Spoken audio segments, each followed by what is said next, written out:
Welcome to Personal Mastery Training.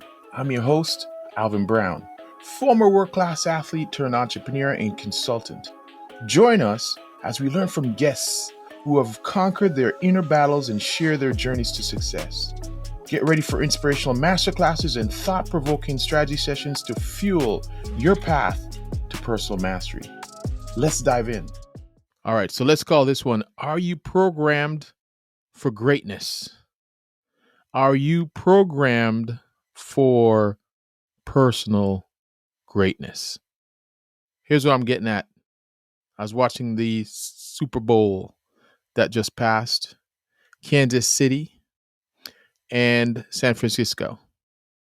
And I am watching this game, Patrick Mahomes, as he takes the game in his own hands and puts his team on his back when he was down in the first half. He was down.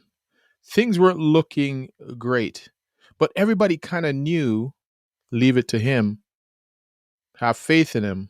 He's going to take this to the house. So as I'm watching him, I got to thinking about the idea of programming, Neurolinguistic Programming. The primary tool I use to help my clients to flip the script, to change your mind, to give them a little checkup from the neck up. This is the main tool I use. And if you look it up, it was created long ago and by two of the originators, Richard Bandler and John Grinder. They created this from a technology and it evolved into this way of communicating. And the neuro in neurolinguistic programming is the nervous system. We process the entire world through our nervous system. We're literally walking through the world, making meaning of all the inputs that are coming in. They say that we process about 1 billion bits of information I heard a second, but I'm going to just go smaller and say every minute. And I believe it, because when you think about the transducing, all the energies coming in from light to chemical energy to physical information, energy coming in to the food you ate, to breaking it down, the heat in the room, the light outside, just process them all the decision making we have to do, movement, everything comes into the nervous system all at once. Your food is being broken down into macronutrients, micronutrients, all the time, filtering your kidneys and your liver and so you can understand and appreciate that I do now believe 1 billion bits of information every minute that are always coming in, breaking it down. And then we have to process it through our nervous system. So I completely appreciate and I completely get it that the nervous system basically transduces external energy outside and transduces it into meaning for us to survive, to make a decision on what we need to do next, and to keep us out of danger. That's the neuro part of NLP. Then there's L, pretty self-explanatory, linguistic, the language we use. I'm a big one on helping you to convert the language you use. And a lot of us don't really realize how powerful language is to us. Language creates meaning. And once you believe and put meaning to something, it's gospel. It becomes your perspective, the way you view the world. So we are lazy with our language, what we say to someone, what we say to ourselves. So saying the right thing and meaning what you say and saying what you mean is so essential. And don't downplay what we say. Man, I'm so stupid. Geez, I always do that. These are things your subconscious is hearing. Your conscious mind knows that you don't really mean you're stupid, really and truly, who it really is. Who says that really means it? But we just think it's a light way of just calling ourselves out and all this kind of thing. But we got to watch what we say to ourselves. We believe it. Your subconscious mind is literally like a child. They believe you if you repeat it enough. If we repeat a lie enough, we start to believe it. So, and we don't always do something. Sometimes you might do this thing, but not always. But when we say always, it becomes always. It becomes our truth. So that's language. Then you have the last one, which is the one I talk about, is programming. Programming is how you do one thing and you continue to do it over and over habitually. And you can't, this is the meaning of I can't get out of my own way because it becomes my programming. So let's tie it back to Patrick Mahomes and the Chiefs. So Patrick Mahomes, he's down in the first half of the game. And it was looking like San Francisco was mounting an attack. They were looking unbeatable almost. All Kansas City could get was field goals. They were chipping away by getting field goals. And it just looks like come the second half, it looked like there was no way they're going to ever come back. And the momentum was in the favor of San Francisco, the 49ers. But all of a sudden, you see Patrick Mahomes flips it into another gear. He starts taking the ball and he starts to run it down the field himself. Because he realizes when he goes to throw, his team members are covered. He can't find anyone to throw it to, and he's getting stuck. And they keep on catching their plays, almost getting interceptions. They keep on reading them perfectly. But what they didn't read was the heart of Patrick Mahomes. So once he started taking the ball and running it himself, it threw another person on the field that they didn't have man to man. They didn't know how to cover one more loose guy, which is the quarterback. So he starts to mount the offense and running down the field with his own ball, picking up 15 yards here, picking up 15 yards there. But what it did was it caught fire. His other team members started to see him put them on his back, and they started to step up their game. And next thing you know, it becomes infectious, and they start to push, and they start to move forward, and they finally, in the last quarter bit of the game, they won the whole thing. They're now looking at them, and they're calling them a dynasty. They're on the doorstep of becoming a dynasty. That's their third. It's not going to be in a row, but there's two. They lost one, they won one again.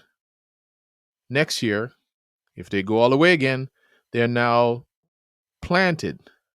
firmly planted as a dynasty, this group of players. But what the point here is programming.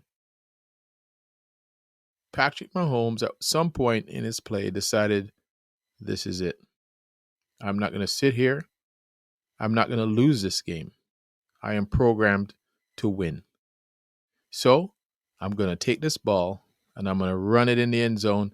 I'm going to put these players on my back. And remember, whenever I think about these things, and I saw a 1,500 runner do it in the Olympics, she fell, started off the race, fell at the back of the line all the way to 8th. And she got up and passed the runners in her field to win. Programming. Now, when I think about Patrick Mahomes, I think about this runner, this 1,500 runner. I think, these are all professionals, the best in their field, trained professionals, equal in all rights physically. But how does someone fall down in an Olympic race? Everyone who made the Olympics, they're gifted. They're the best in the world. Now, how does someone fall, ends up at the back of the group, gets up, and passes professionals like it was no big deal? How? Remember, these aren't people who you just run. These are the best in their country. And somehow you get up and find it in yourself to not only win, but pass your competitors like they were amateurs, like they just started. How? How does Patrick Mahomes, these are professional football players, gifted. Each of them are gifted. How does one person say, that's it, over? Give me the ball, I'm doing this, and completely dominates programming. So, how does this apply to you? Even if you're not a football fan or long distance runner, how does it apply to you? Here's a question I'm going to ask. What is your programming? What is your default? When times get challenging, tough, what's your thought process? Is your thought process, I'm going to do this? Or is your thought process, I'm done, even before you start? What's your thought process? What's your programming? You can know your programming when you're put under pressure. That's how you're going to know your programming. What's your first thought? Are you a growth mindset, a fixed mindset? I'll never be better. This is it for me. I'm limited. I have no other resources. I'm one way. You can't change old dogs. You can't teach them new tricks. Or are you a growth mindset? Fall 7, get up 8. Fail forward, as they say. What's your programming? Because if you can know your programming, you can change. When you are under pressure, when you squeeze a lemon, what should come out? Lemon juice. If something else comes out, you tell me, oh, I'm an apple, but I squeeze you and I see lemon come out. Well, I know what you are. See, everybody can be great when it's sunshine and everything's going great, but where are you when you're under pressure? That's how I can tell if you're going to get the ball in the last quarter, last few seconds of the game. Are you going to get the ball? Or are you going to be warming the bench? Which one? Just think about that. What is your programming? Never quit, no surrender? Or the first time you feel a little sprinkle, you're out of it. You're gone. Peace. So think about that for a second. Give it some thought about when the last time you were under pressure and you felt pressure. Did you crumble? Did you instantly think all is lost? Did you instantly think retreat? Or is your programming, give me the ball, I got this. I got this. So that's the whole idea behind neurolinguistic programming. How are you programmed? What are you saying to yourself? What are you thinking? What are you feeling constantly? Every day when you wake up, you become what you constantly think about. When I put you under pressure, where are you? And if you are the type who likes to retreat or fixed mindset, start to think about how you can change that, how you can flip the script, how you can start to train yourself to think about the outcome you want instead of looking at the wall and what's wrong. Put yourself under more challenges. Start to take little challenges and overcome them. And eventually stack them, stack the wins. And then finally, it's game time. If you're an athlete listening to this, do you shy away from competition? Or do you have some strategies? What's your process for being great? What kind of habits do you have when times are tough? See, here's the thing that I notice about us humans. When times get tough, we tend to look at the problem, really hyper focus on the problem. Those who are growth mindset types, when problems increase, they double down on their self-care. I did a podcast about this. What do you do when times are tough? Retreat or push forward? Stack the wins. All right. So that's the question I want you to journal on is what is your programming and what can you do to shift it, to change it? So one time you're going to be the one that they go to, your work, your team, your family. Where are you when it's raining? All right. So anyways, that's it. That's the thought I want to share with you. Hopefully it's powerful. And I hope it helps you towards mastery. All right. Until next time, give it some thought, journal on it. Let me know what you think, and flip the script. All right. Peace. I'm out.